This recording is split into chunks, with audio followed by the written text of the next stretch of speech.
Le calcul que l'honorable député Tama a fait, c'est vrai que quand on se réfère à la projection, on va se dire que est-ce que nous avons assez, la première question que nous avons, est-ce que nous avons assez de vaccins pour pouvoir vacciner le maximum et atteindre le million d'ici la fin de l'année? La réponse, elle est oui, pour la simple raison que nous avons aujourd'hui beaucoup de doses en stock. Nous avons une stratégie qui nous permet d'éviter d'aller détruire des vaccins périmés. Nous savons que dans beaucoup de pays, on détruit les vaccins parce qu'on n'a pas réussi à les consommer. Mais le Togo, ça dit on ne va pas détruire un seul vaccin périmé parce que le vaccin, ça coûte cher. La deuxième chose, c'est que nous organisons pour que ce que nous avons commandé, les 4 millions de doses qui coûtent environ 20 milliards, vous l'avez dit ici, que nous puissions réceptionner au fur et à mesure. Nous avons réceptionné une première partie, mais nous mettons la pression parce que maintenant, beaucoup de pays commencent à se lever à côté. Je ne vais pas donner de citer le pays, mais qui commencent à dire, ah, attention, nous devons faire comme le Togo, il faut amener les populations à se faire vacciner. On est un pays où même le corps médical a refusé de se faire vacciner. Mais aujourd'hui, on met la pression.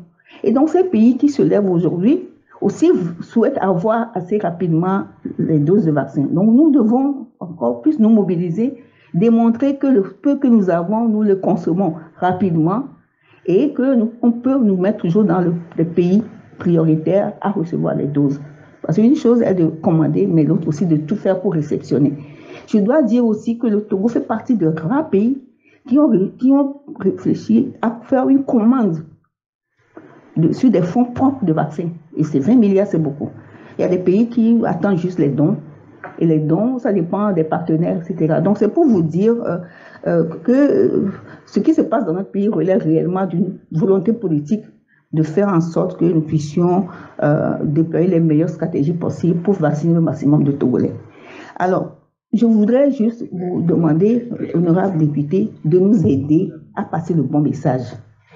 Dire aujourd'hui qu'il faut faire de la pédagogie. Oui, nous avons commencé par faire de la pédagogie et nous avons vu le résultat.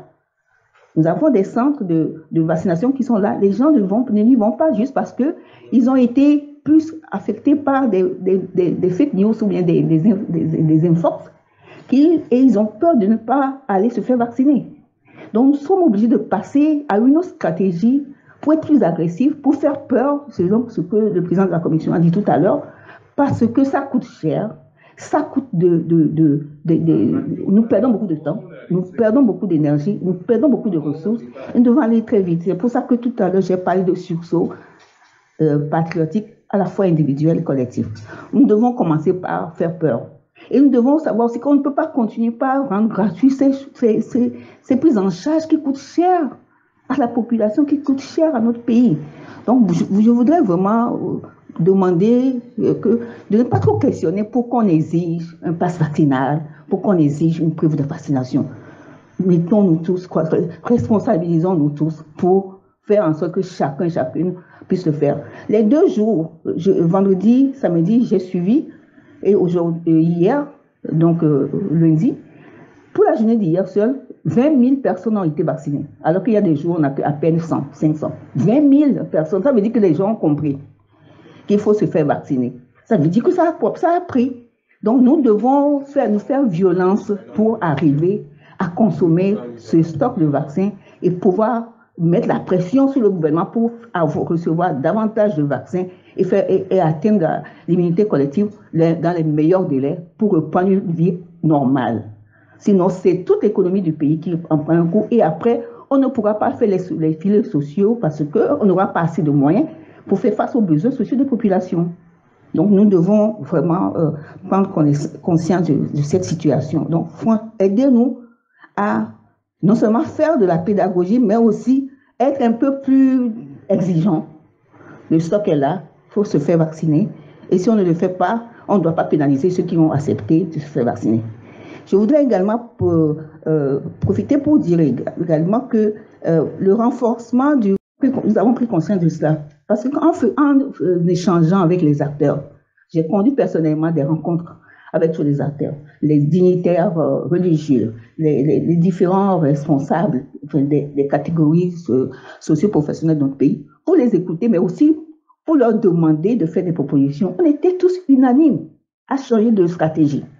Et là, on s'est dit, il faut non seulement que la stratégie vaccinale soit beaucoup plus agressive, trouver un moyen pour obliger les uns les autres à le faire. Et c'est même parmi eux qui ont proposé que l'accès des bâtiments administratifs puisse être soumis à une preuve vaccinale. C'était vraiment les acteurs qui avaient fait cette proposition que nous avons jugée pertinente parce que ça pousse le monde à faire cet effort et le résultat est là aujourd'hui.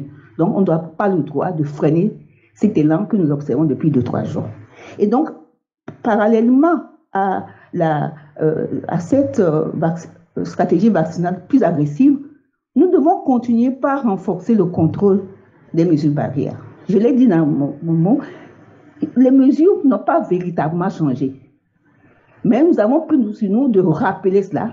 Nous devons le faire, mais même en même temps de faire de la répression, de tout faire pour que chacun sache que si je ne respecte pas, il y a une sanction. Vous avez raison, il faut renforcer le contrôle, mais quand quelqu'un pense sur lui de ne pas respecter, il faut que cette personne sache que, voilà, il encourt telle peine. Il y a une sanction en face. Nous devons nous discipliner, honorables. Donc, je suis d'accord pour renforcer le contrôle, mais aussi ne pas avoir peur de sanctionner. Le fonds de solidarité mis en place, oui, il y a toutes les mesures fiscales qui ont été prises sont couvertes par ce fonds de solidarité. À l'occasion, le ministre de l'économie et des finances pourra faire un point détaillé l'achat des masques, des respirateurs, le renforcement du plateau technique, tout le travail, tout ce qui est fait, justement, est financé sur ces fonds de solidarité de 400 milliards. Et il y a un audit qui est en cours qui va voir comment ces fonds ont été utilisés et à l'occasion, les résultats pourront être communiqués. Il n'y a pas de problème.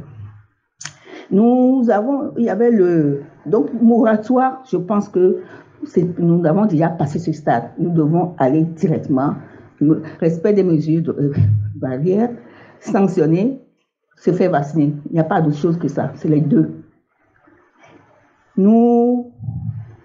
Il y a